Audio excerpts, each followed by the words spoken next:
Halo teman-teman, halo semuanya. Bagaimana kabarnya teman-teman?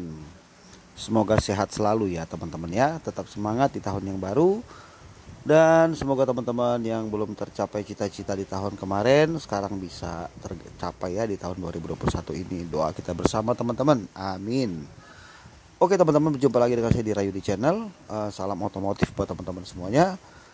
Dan pada video kali ini teman-teman, saya mau bahas lagi mengenai penyebab ya, mobil itu sampai oli mesinnya tidak naik ya teman-teman. Nah, apa saja sih atau salah satu penyebab di mesin itu apa sih yang menyebabkan oli mesin itu nggak naik ya, atau kehilangan tekanan oli? Kita bisa lihat itu di indikator ya, lampu di panel indikator gambar oli itu suka kedap-kedip, bahkan menyala ya. Ini bikin kita khawatir kan, jelas khawatir teman-teman. Sebab kalau sampai lampu indikator itu menyala, itu tandanya oli dalam mesin itu kehilangan tekanan ya. Jadi beberapa kemungkinan, bisa karena olinya memang sudah habis ya, nggak pernah ganti oli, nggak pernah kontrol. Bisa disebabkan karena level olinya berkurang, bisa juga pompa oli, bisa juga yang lain-lain. Nah, salah satunya tuh dari sini teman-teman. Nah, ini kan kebetulan saya lagi bongkar Avanza ya. Ini ada bak karter oli. Nah, ini contohnya. Nah, di bawah situ kan ada saringan kasar gitu ya. Nah, saringan kasar itu di atasnya itu ada tebeng penutup seperti ini ya. Jadi kita nggak bisa kelihatan langsung kalau tebeng ini nggak dibuka. Itu ada 7 baut 10 dijepit. Kita bisa buka pakai kunci T ya, atau kunci sok 10. Kita lepas, baru saringan kasar itu akan terlihat di bawah dia adanya. Nah, ini salah satu penyebab kenapa sampai oli mesin itu ya sampai nggak naik atau kehilangan tekanan. Pompa oli sudah bekerja ya, sudah menyedot, tapi nggak mau naik olinya.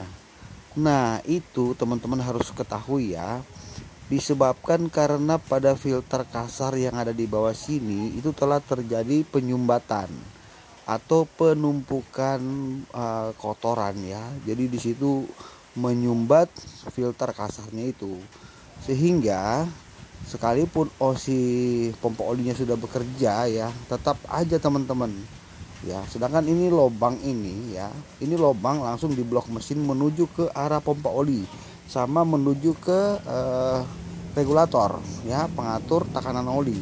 Itu dia berdekatan. Jadi teman-teman, ini yang mesti dipahami ya. Nah, lubang ini pun terkadang pada saat pemasangan karter atau bak oli itu suka tersumbat. Nah, karena kebanyakan sealer ya, karena situ nggak ada o-ringnya. Lalu teman-teman perhatikan di sini, kalau untuk Avanza ya, kebetulan kan saya lagi bongkar Avanza nih ya. Itu ada kunci L di sini ya, ukuran besar. Kemudian ada ring kuningan. Ini sebagai pengontrol ya, buka aja teman-teman. Kalau misalnya mobil teman-teman lagi overhaul nih, lagi turun mesin nih, ini dibuka aja bautnya, pas di bak karternya ya, dibuka, lalu itu dibersihkan dalamnya. Jadi kita bisa menusuk menggunakan ini ya, apalah sesuatu, untuk yang penting jelas di sini tembusnya kan ke saringan kasar nih. Nah, itu harus dibersihkan jalurnya ini supaya jangan sampai kesumbat. Kalau filter kasarnya itu rusak, bahaya teman-teman. Nah, bayangkan ketika mesin hidup, oli itu tidak naik secara utuh ya. Ini sering saya alami juga di bengkel ya.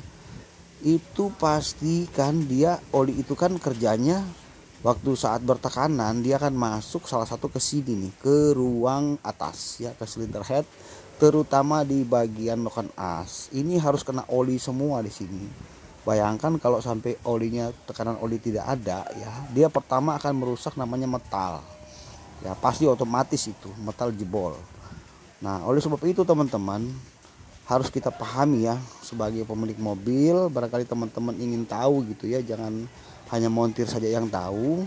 Ini penting untuk kita pahami teman-teman, sebab ketika lampu indikator oli itu menyala, kita harus cepat mengambil tindakan ya. Sebab kalau enggak, mobil nanti akan jadi seperti ini, turun total mesinnya dan biayanya pasti membengkak. Nah, jadi salah satu penyebabnya adalah terjadi penyumbatan pada filter kasar, disebabkan karena memang pemakaian oli dan lain-lain sebagainya itu ya. Akhirnya terjadilah kerusakan berat pada mesin. Nah, jadi teman-teman, begitu saja yang bisa saya bagikan di video kali ini. Semoga video ini bermanfaat buat teman-teman semuanya. Dan jangan lupa teman-teman untuk bantu dukung channel ini ya, subscribe channel ini, karena kita akan terus berbagi hal-hal yang positif untuk edukasi buat teman-teman semuanya. Ada banyak video yang sudah saya upload buat teman-teman yang masih pemula, yang sedang dalam tahap belajar, ikuti aja ya. Intinya kita di sini bukan mengajari, tapi kita sharing-sharing, berbagi hal-hal positif ya. Pesan saya sama teman-teman cuma satu aja, tetap rawat, jaga kendaraan kita. Kalau sudah waktunya tune up, waktu servis, supaya nanti mobil kita tetap dipakai dalam keadaan selalu sehat teman-teman. Oke, cukup sekian video kali ini. Sampai kita jumpa di video berikutnya. Semoga bermanfaat. Salam otomotif dan salam sukses teman-teman. Bye.